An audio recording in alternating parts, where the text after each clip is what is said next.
In a country with more than 300 million people, it's remarkable how obsessed the media have become with just one, Donald Trump. What is even more remarkable is that after 6 years of repeated disasters, both domestically and internationally, under a glib egomaniac in the White House, so many potential voters are turning to another glib egomaniac to be his successor. Thomas, good to have you.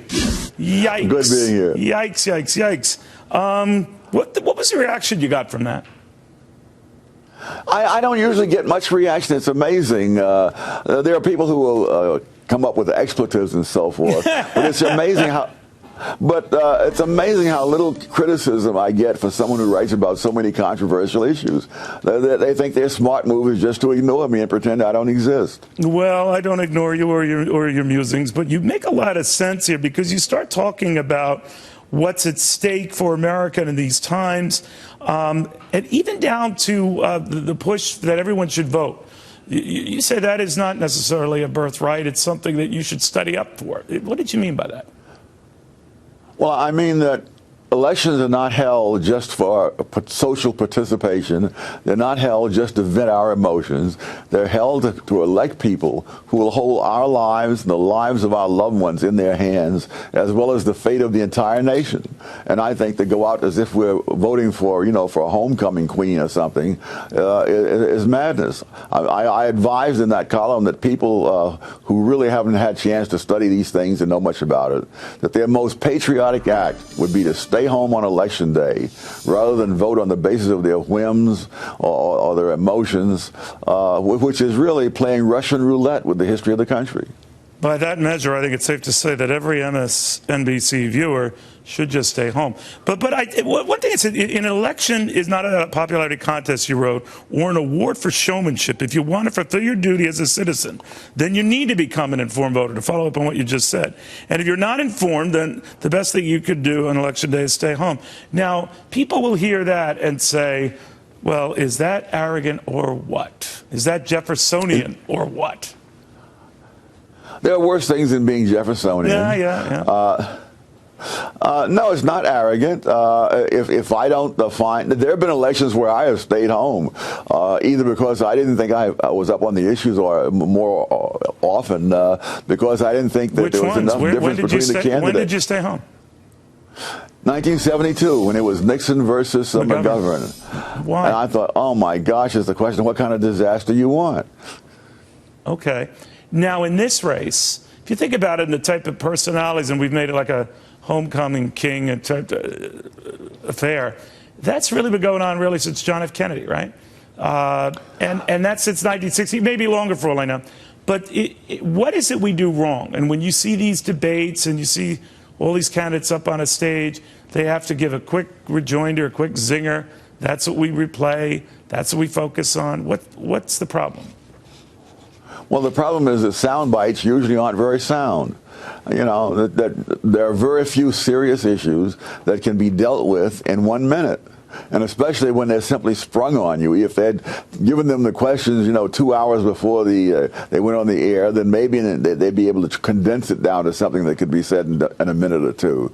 But when they simply spring a question on you with 1 minute to answer, what kind of answer can you expect? That's very good. I'm always thinking, when I read you and all that, how would Lincoln have survived a debate format where they said, all right, Abe, in 30 seconds, tell us how you would settle this rift with the South. And then the buzzer would ring at 30 seconds. That's it.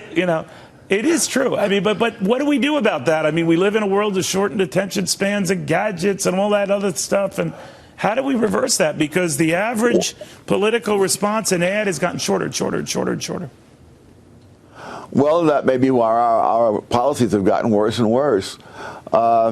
There are a lot of things you could do. If you were serious, you'd have each one of the serious candidates interviews for, say, an hour by someone like, say, Bret Baier or who's the man on C-SPAN?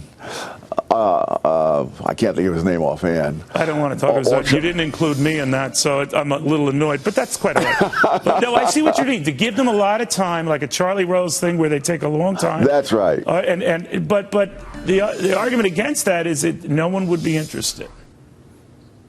Well, if those who weren't interested didn't vote, I think you'd get a much better outcome from the elections. Oh, that's interesting. of the crop of candidates you see now, I had a former advisor to Ronald Reagan who was here saying none of them look like Reagan to him. He dismissed this idea that, first of all, they've all broken, I guess, this 11th commandment to speak ill of another Republican. But more, they didn't offer an optimistic view for the country. And that's the core of their problem. What do you think?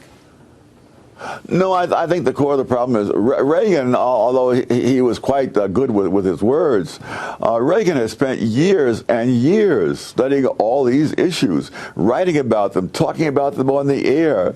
So by the time he got on television to run for the presidency, he really knew what these issues were, how they came out, and he didn't have to just carry on.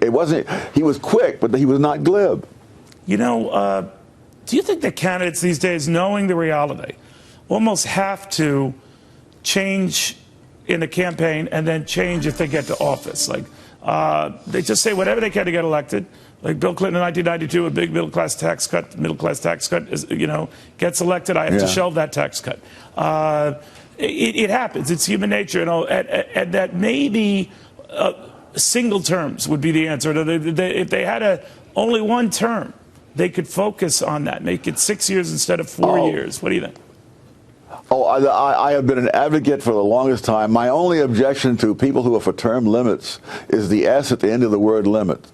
It should be one term, because if they have 3 terms, then the first 2 are going to be spent trying to get reelected.